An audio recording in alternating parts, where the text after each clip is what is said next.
Shalom Bapak Ibu Saudara yang dikasihi Tuhan.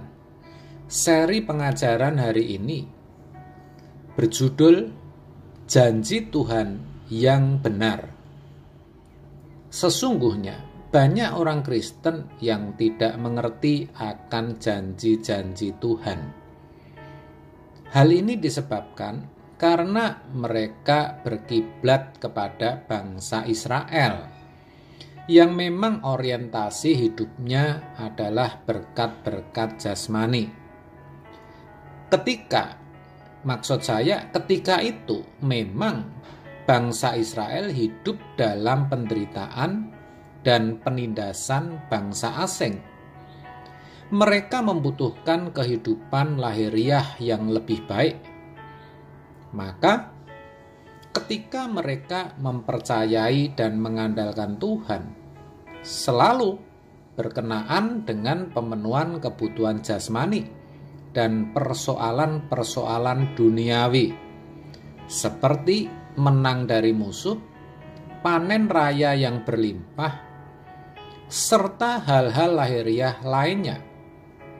Itulah yang mereka pahami sebagai janji-janji Tuhan. Orang Kristen harusnya tidak berpikir demikian.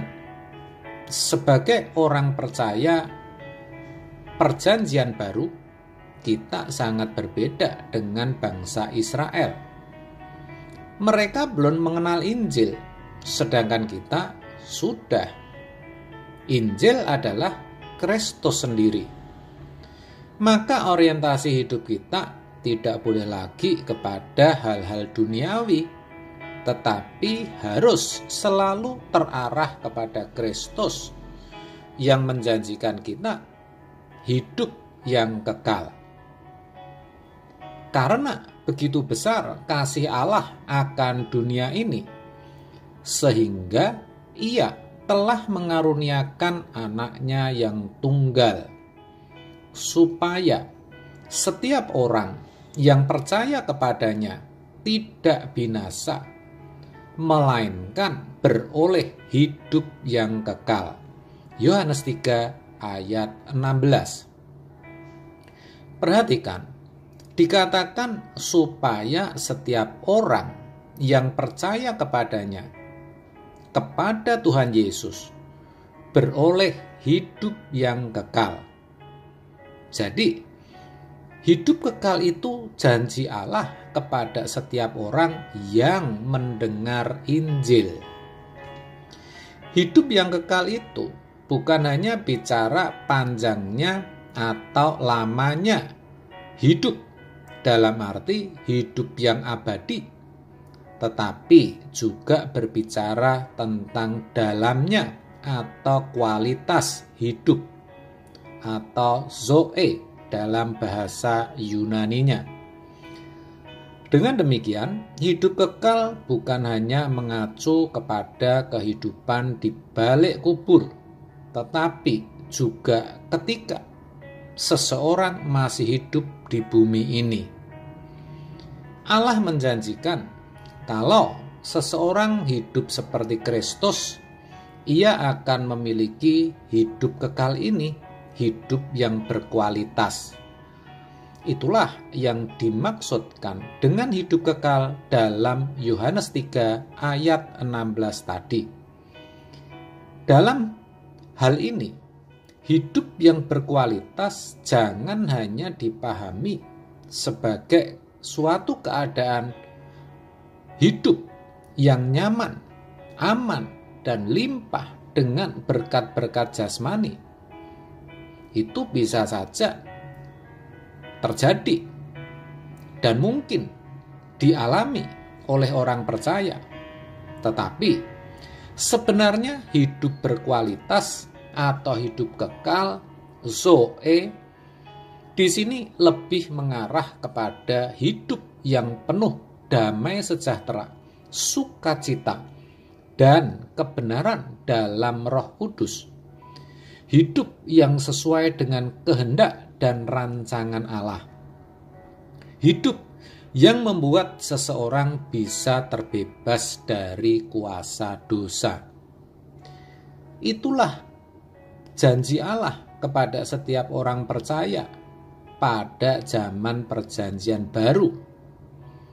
Dan itu akan tergenapi ketika orang mau merendahkan diri dan belajar dari Tuhan Yesus sendiri.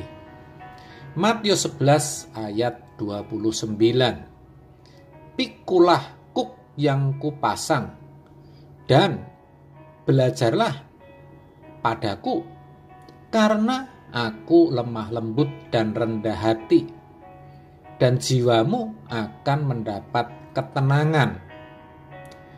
Kalau seseorang mau belajar dari Yesus, dalam arti meneladani hidupnya, hidup seperti dia hidup, maka ia akan mendapat ketenangan, anapauso, bisa terbebas atau bisa mengalami perhentian, tidak lagi berbuat dosa, dan tidak mengingini apapun juga, kecuali bisa menyukakan hati Tuhan. Itulah hidup yang kekal yang bisa dialami orang percaya ketika masih hidup di bumi. Itulah janji Allah yang benar. Sayangnya banyak orang Kristen yang sampai sekarang salah dalam hal memahami janji Tuhan. Janji Tuhan selalu diasosiasikan dengan harta, kekayaan, kejayaan, keberhasilan, dan segala sesuatu yang duniawi lainnya. Maka tidak heran kalau ibadah kebanyakan orang Kristen sebenarnya bukan untuk mengabdi kepada Tuhan, tetapi sebagai suatu cara agar Tuhan memberikan apa yang diingini dalam hidupnya. Ini sesungguhnya sikap oportunis dan tidak menghargai serta menghormati Tuhan, saudara.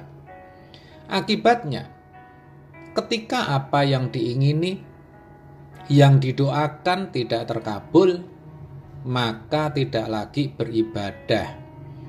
Karena yang ada di pikiran bawah sadarnya, percuma beribadah. Toh yang dialami sama dengan yang tidak beribadah.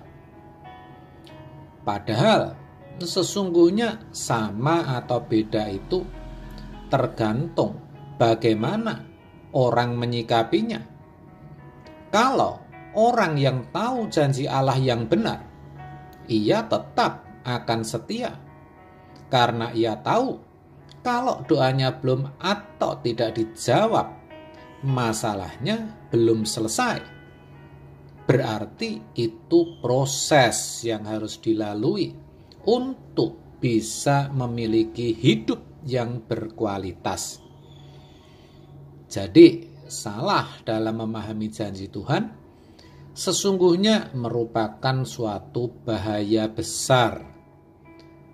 Kalau segera tidak disadari dan diperbaiki, maka sia-sialah imannya.